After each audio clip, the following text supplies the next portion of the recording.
2, 3, 5, 7, 11, 13, 17, 19.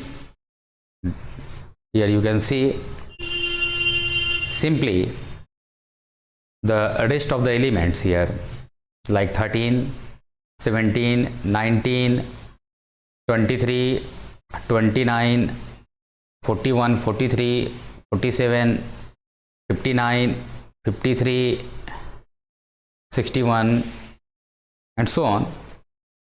So here simply those are all of the primes less than equal to square root of n, and the remaining elements in our list are the primes less than equal to n.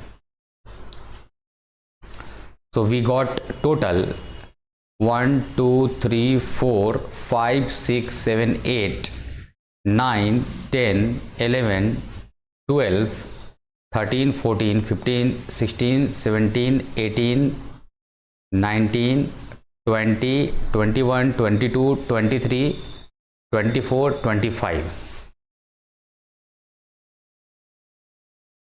So here total 25 prime numbers we obtained by removing the multiples of 2, 3, 5 and 7.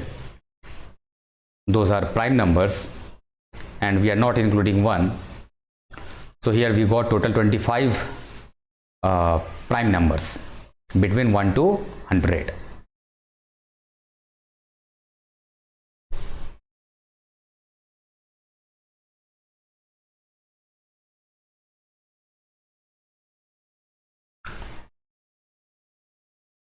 For primes and the GCDs, that is greatest common divisors, the implementation hints.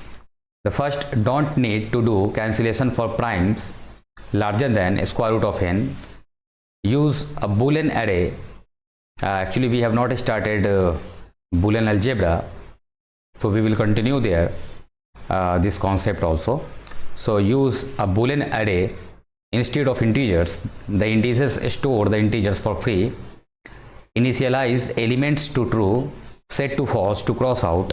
The remaining true indices will give the locations of the primes.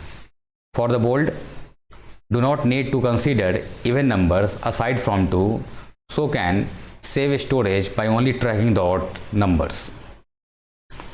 The largest integer that divides two integers is called their greatest common divisor. The definition: let a and b be two non-zero integers. The largest integer d such that d divides a and d divides b is called the greatest common divisor of a and b and is denoted by GCD of a and b. For example, find GCD of 12, 36. So here we can see 12 is the greatest common divisor because this is in common in both the numbers 12 and 36. So here the greatest common divisor of 12 and 36 are 1, 2, 3, 4, 6 and 12, and 12 is the largest number which is in common, which divides 12 and 36 both the numbers. So here 12 is the greatest common divisor of 12 and 36. Same here, find the greatest common divisor of 48 and 360. So here when we factorize 48 and 360, then 48 will be factorized in the form 2 to the power 4 into 3, and 360 will be in the form 2 into 2 into 2, 3 into 3 into 5, 2 to the power 3 into 3 power 2 into 5. They both share factors of 2 to the power 3 and 3. So the greatest common divisor of 48 and 360 equals 2 to the power 3 into 3 equals 24. Same here.